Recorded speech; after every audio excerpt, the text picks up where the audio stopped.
Hello बच्चों, कैसे हैं आप? उम्मीद करती हूँ आप मज़े में होंगे। बच्चों, आज हम जानेंगे कहानी लेखन के विषय में। बच्चों, कहानी लिखना एक कला है। इसे अभ्यास द्वारा ही निखारा जा सकता है। चित्र देखकर तथा कुछ संकेत बिंदुओं की सहायता से कहानी लिखी जा सकती है। जो भी चित्र तथा संकेत बिंदु आपको दिए जा रहे हैं, उस पर पहले सोच विचार कीजिए। घटना अथवा पात्र को अपनी कल्पना के अनुसार रूप दीजिए और फिर कहानी लिखनी चाहिए। कहानी में छोटे छोटे वाक्य लिखे जाने चाहिए तथा उसका अंत स्वाभाविक और प्रभावशाली होना चाहिए। तो चलिए कुछ उदाहरण से इसको समझते हैं। पहली कहानी हमारी बंटवारा। इस विषय पर हम एक कहानी लिखते हैं।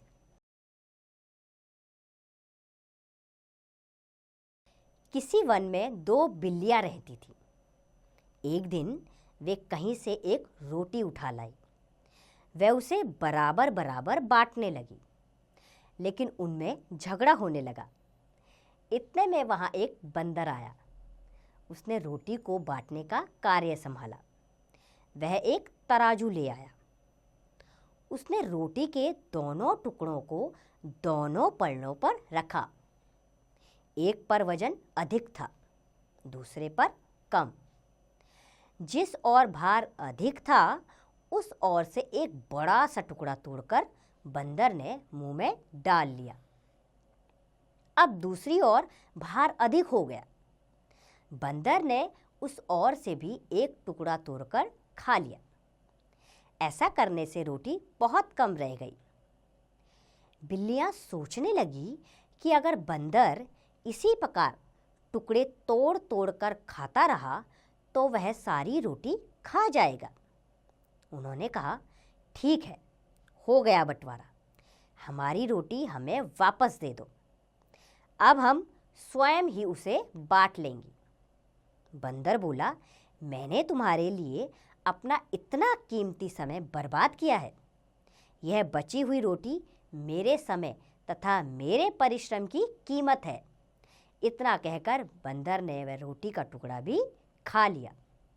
उदास बिल्लियां निराश होकर बंदर का मुंह देखती रह गई।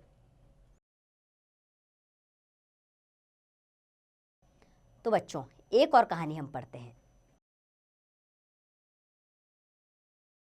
हमारी इस कहानी का नाम है मिलजुल कर रहो।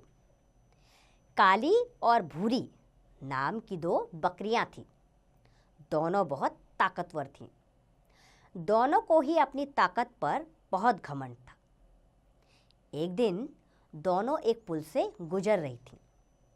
पुल बहुत छोटा और संकरा था।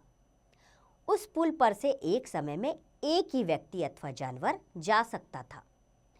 काली और भूरी दोनों ही बकरियां पुल के दोनों ओर से आगे की ओर बढ़ रही थीं।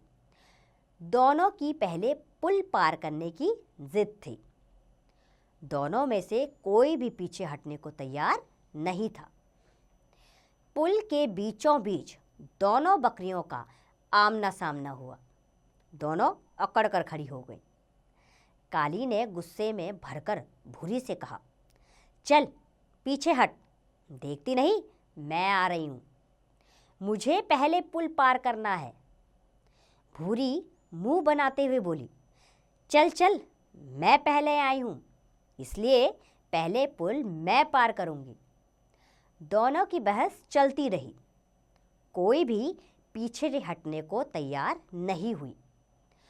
गुस्से में दंदनाती हुई दोनों ही आगे की ओर बढ़ी। लेकिन पुल संकरा होने की वजह से दोनों नदी में गिरकर मर गई। इसी तरह एक बार दो अन्य बकरियां उस पुल के बीचों बीच आमने सामने आ गई। दोनों समझदार थीं। उन्होंने समझदारी से काम लिया। उनमें से एक बकरी पुल पर बैठ गई और दूसरी ने उसके ऊपर चढ़कर पुल पार कर लिया। तो इस प्रकार मिलजुल कर समझदारी से काम करने से दोनों की समस्या हल हो गई। तो बच्चों, इस कहानी से हमें क्या शिक्षा मिलती है? इस कहानी से हमें यह शिक्षा मिलती है कि हमें हमेशा सोच समझकर कार्य करना चाहिए और मिलजुल कर रहना चाहिए। तो उम्मीद करती हूँ कहानी लेखन के विषय में आप जान गए होंगे। और हाँ, अंत में शिक्षा लिखना बिल्कुल ना भूलें। अब आप कहानी लेखन का अभ्यास स्वयं कीजिए।